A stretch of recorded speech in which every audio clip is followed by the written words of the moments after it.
Hi everybody, welcome back to my channel Eka Farel. Teman-teman, selamat bergabung kembali dengan channel Eka Farel. Kali ini saya kembali dengan video pembelajaran dan materi yang akan saya bahas kali ini adalah materi tentang pecahan, ya, yaitu menyederhanakan pecahan. Materi ini ada di kelas 4, ya. Sebelum kita mencoba mengerjakan beberapa soal, saya punya 4 soal di sini. Saya akan sampaikan dulu materi prasyarat untuk kalian yang akan mempelajari materi tentang menyederhanakan pecahan. Yang pertama itu adalah pembagian, ya. Berarti kalau teman-teman harus sudah mahir pembagian, berarti sebelumnya harus sudah mahir perkalian dulu, ya. Setelah itu materi tentang KPK dan FPB, ya. Kalau yang sudah pernah mempelajari, terutama FPB yang akan dipakai di sini, ya. Langsung saja kita kerjakan soal nomor 1. Jadi saya anggap materi prasyarat yang tadi, saya anggap teman-teman sudah memahaminya dengan baik, ya. Di sini ada 4 soal. Jadi perintahnya itu sederhanakanlah pecahan-pecahan berikut menjadi pecahan yang paling sederhana, gitu ya. Nomor 1, 12/20.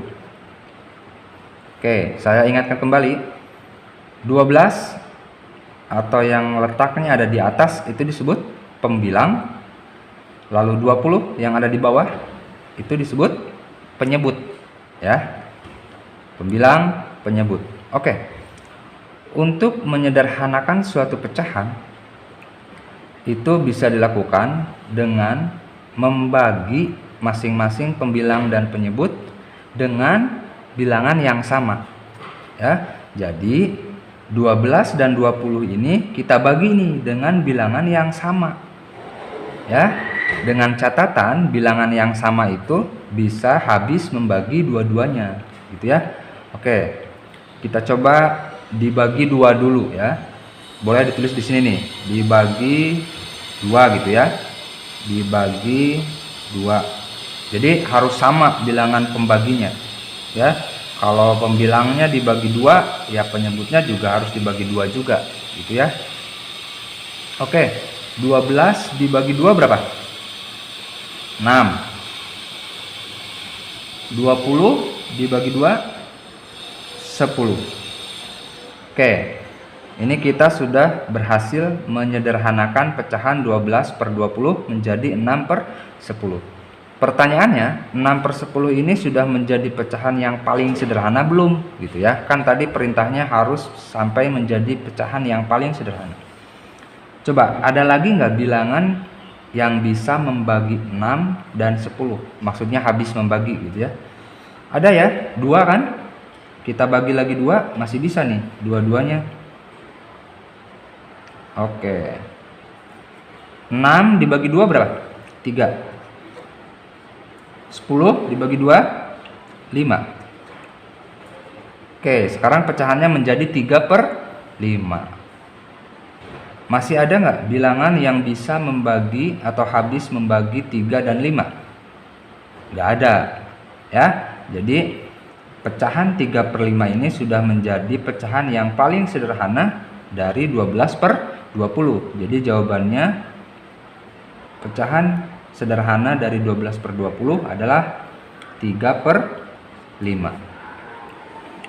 Itu kalau kita kerjakan secara bertahap, gitu ya. Maksudnya dibagi dulu 2, gitu ya. Setelah itu kita cek lagi nih masih bisa dibagi berapa, gitu ya. Nah, selanjutnya seperti yang sudah tadi saya bahas di awal, bahwa menyederhanakan pecahan bisa dengan cara memanfaatkan konsep FPB, ya, faktor persekutuan terbesar, ya. Jadi kalau teman-teman yang sudah belajar di bab KPK dan FPB bisa digunakan nih untuk menyelesaikan materi atau soal menyederhanakan pecahan ini, ya.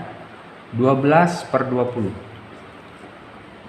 Saya di sini tidak akan menjelaskan bagaimana caranya mencari FPB, ya.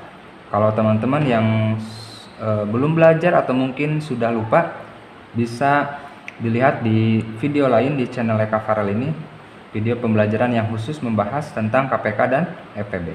Oke, jadi yang pertama kita cari dulu nih FPB dari pembilang dan penyebutnya, ya. Berarti dari 12 dan 20. Dan FPB dari 12 dan 20 itu adalah 4. Ya, FPB dari 12 dan 20 itu adalah 4. Nah, pembagi yang kita gunakan untuk membagi masing-masing dari pembilang dan penyebut ini adalah FPB-nya. Jadi kalau menggunakan FPB itu cukup sekali aja membaginya.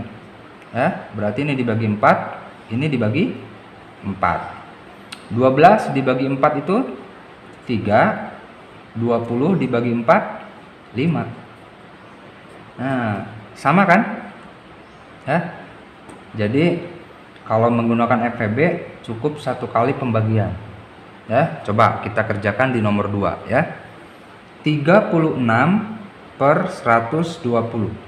Oke, saya tulis di sini. FPB dari 36 dan 120 itu adalah 12. Oke, berarti kita langsung aja nih. Ini dibagi 12. Ini juga dibagi 12. Ya. 36 dibagi 12 3, 120 dibagi 12 ya 10. Ya, ini sudah pasti dijamin 100% halal bahwa 3/10 ini adalah pecahan paling sederhana karena kita membaginya sudah sama FPB dari 36 dan 120. Kan FPB itu faktor persekutuan terbesar. Jadi sudah tidak ada lagi bilangan yang bisa membagi pembilang dan penyebutnya selain dari FPB-nya. Ya, maksudnya yang lebih besar dari FPB. Jadi kalau sudah dibagi sama FPB itu sudah pasti ini adalah pecahan yang paling sederhana. Ya. Saya juga tidak akan menjelaskan nih bagaimana prosesnya pembagian bersusun dari 36 dibagi 12 atau 120 dibagi 12 gitu ya. Ada di video yang lainnya, silahkan kalian cari ya, terutama buat kalian kelas 4 ya. Oke. Nomor 3. 240 per 600. Kita gunakan FPB juga. Nah, tapi sebelumnya kan di sini materinya tentang menyederhanakan pecahan. Jadi kalau ada satu langkah yang bisa langsung menyederhanakan pecahan tanpa menghitung, kita lakukan dulu. Maksudnya apa? Nah, maksudnya ini. Di sini masing-masing ada angka 0 nih di satuannya, ya. 240 kan satuannya 0 nih. 600 satuannya kan 0 juga. Nah, ini boleh kita sederhanakan langsung dengan cara mencoret. Ya. Berarti pecahannya menjadi 24 dan 60. Nah, baru kita cari FPB dari 24 dan 60. Jadi kan bilangannya lebih kecil gitu maksudnya ya. Berapa sih FPB dari 24 dan 60? FPB-nya itu sama ya, kayak nomor 2, 12. Berarti ini dibagi 12. Ini dibagi 12. 24 dibagi 12, 2. 60 dibagi 12, 5. Oke, jadi pecahan yang paling sederhana dari 240 per 600 adalah 2/5. Oke. Next. The last number. Nomor 4 terakhir. 1200 per 2050. Oke, ini juga sama. Masing-masing satuan dari pembilang dan penyebut angka 0. Berarti boleh kita sederhanakan ya, menjadi 120 per 205. Nah, ini hati-hati nih buat kalian, karena saya pernah juga menemukan nih ada siswa yang kasusnya kayak gini nih. 120 ini kan ada 0 nih. 205 ini juga ada 0 nih. Nah, ini dicoret aja. Nah, itu nggak boleh ya, haram itu, nggak boleh, karena yang ini nolnya satuan tapi yang ini bukan, ini puluhan kan. Nah, kalau di bawahnya 250, nah itu boleh, nolnya kita coret. Kalau ini nggak bisa ya, dan nilainya akan salah nanti kalau dicoret ya, tidak akan jadi senilai. Berarti sudah Dari 120 dan 205 langsung kita cari FVB-nya. Ya, FVB-nya itu adalah 5. Oke, berarti ini dibagi 5, ini juga dibagi 5. 120 dibagi 5 itu adalah 24. 205 dibagi 5 itu adalah 41. Nah, ini 41 ini kan bilangan prima, ya. Jadi teman-teman diingat lagi bilangan prima itu apa? Kalau sudah bilangan prima kan sudah tidak bisa dibagi bilangan lain kecuali satu dan dirinya sendiri, gitu ya. Berarti 24 ini udah nggak mungkin lagi disederhanakan, ya, karena 41-nya hanya habis dibagi satu dan 41-nya sendiri, ya. Jadi 24 per 41 ini adalah pecahan yang paling sederhana dari 1200 per 2050. Oke, itu dia penjelasan di video pembelajaran kali ini tentang menyederhanakan pecahan. Semoga apa yang saya jelaskan bisa dipahami dengan baik oleh kalian semua. Jangan lupa untuk terus selalu mendukung channel ini dengan cara mensubscribe bagi yang belum, dan juga videonya di like, ya. Oke, see you next time di video selanjutnya. Terima kasih buat teman-teman yang sudah nonton video ini dari awal sampai akhir, and bye bye.